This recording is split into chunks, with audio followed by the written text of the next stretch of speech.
Okay, everybody, it is me, Gregory Mannarino. It is Wednesday, August 18th, 2021. Here we go. Here we go again.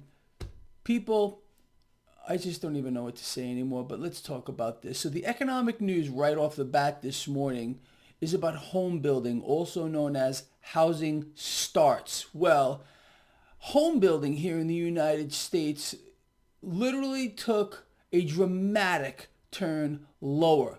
The experts out there, the so-called whoever they may be, we're expecting a slight drop here with regard to housing starts. Well, it cratered 7%. 7%. Okay. What did we find out yesterday? Home building sentiment, home builders, they're not feeling too good because guess what? Affordability for the average person is non-existent here in the United States. It's over. It's really over. Our economy is so done. It's just not funny. And it's going to get worse again. They're setting something up again, and I think most of you are well aware of that. So that's the economic news again this morning. It just doesn't stop. You all know that. I've been explaining this to you, pretty much for I don't know how long, that this would continue. But this is epic. What they missed the mark by like 350%. It's pretty insane. All right. So with that said, people, we're going to hear from the Fed today. The minutes from the last meeting, and this has the potential to move the market. So expect some volatility here today. But again, look, the market participants are going to look at the bigger picture, realize what's going on. That is, we have economy in collapse, period. And the Fed cannot and does not want to taper at all. All they want to do is to continue to inflate. Several years back, I had said specifically that the Federal Reserve was going to open the floodgates. Those are the words I used, of debt. And we were going to see debt surge, their balance sheet hyperballoon, and all this has obviously happened. But we haven't seen anything yet.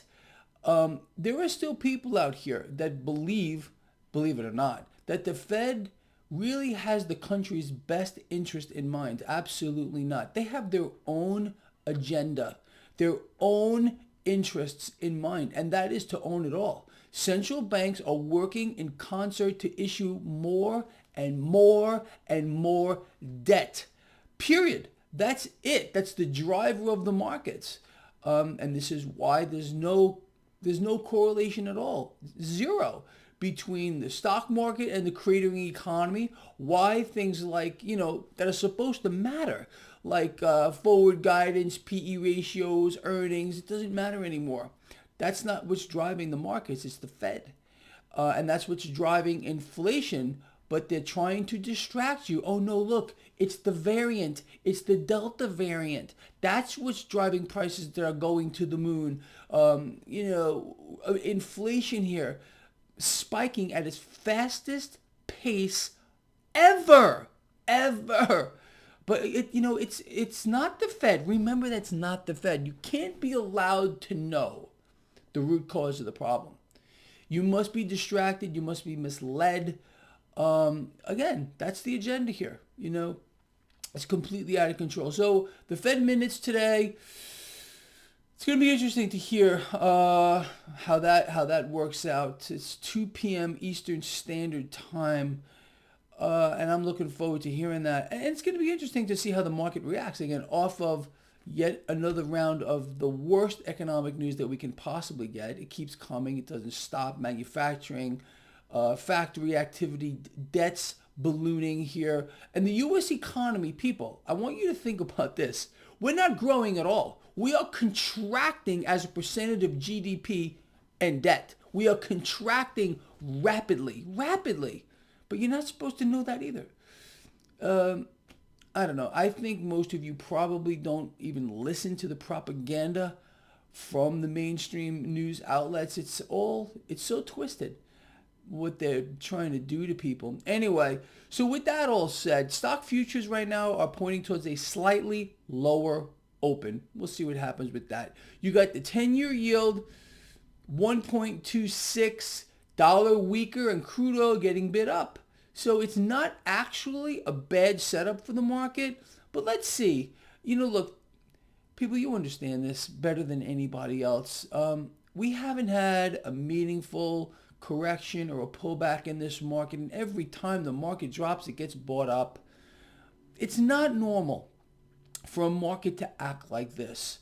And I think this is why a lot of you panicked, like yesterday. The market fell not even 1%. And I'm getting all these emails, Greg, this is it. The market's going to crash. It's over. Run for the hills. Off of what? Off of a less than 1% drop? These are people, I think, playing with scared money in this market. And you can never play with scared money. You play with scared money in this market or cash you cannot afford to lose, you're going to make really bad decisions with regard to investments and trading, and you're going to lose. You're going to lose, and that's not what I want. You and I are going to sail through this. We know what to do. We know why we're doing it, which is more important. The debt is hyper-ballooning. We haven't seen anything like this before, so we need to bet against this. Like I've been telling you for I don't know how long, over a decade. Hold hard assets. Become your own central bank. Use pullbacks in any aspect of the market, whatever it might be. You're looking at commodities. If you want to look at cryptos, you want to look at anything, stocks, buy the dips. Buy the dips moving forward. And we will continue to buy these dips until we see the 10-year yield spike. That's the key to the market. I don't know how many times I have to say this. It's the key. That is the debt market, because it's the hyper bubble that's keeping everything inflated.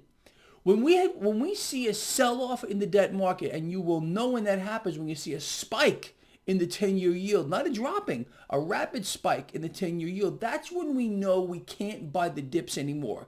And we got to close long positions and maybe even consider getting short. You understand? That's the key. You can't look at the stock market and, try to figure out what it's going to do without understanding the drivers. And the driver number one is the debt market. Period, the end. And then you got, of course, crude oil, the dollar, the Dixie index, and then you got the Fed's balance sheet. You know that if you've been following this blog. So stop looking at the stock market, those of you who consider yourselves experts, I don't know. You got to understand the drivers. What's driving the stock market? It's the debt market. It's a monster. And until we see a sell-off in the debt market, a spike in the 10-year yield, we're going to buy every single dip that comes along. It's been working for years, and it's going to continue to work. That's the key. The key. All right, I'm out of here. This guy here loves you a lot. I really, really mean that. Please share the video. I will see all of you at the end of the day, and we'll cover the Fed minutes and all the dog shit too. I'll see you later.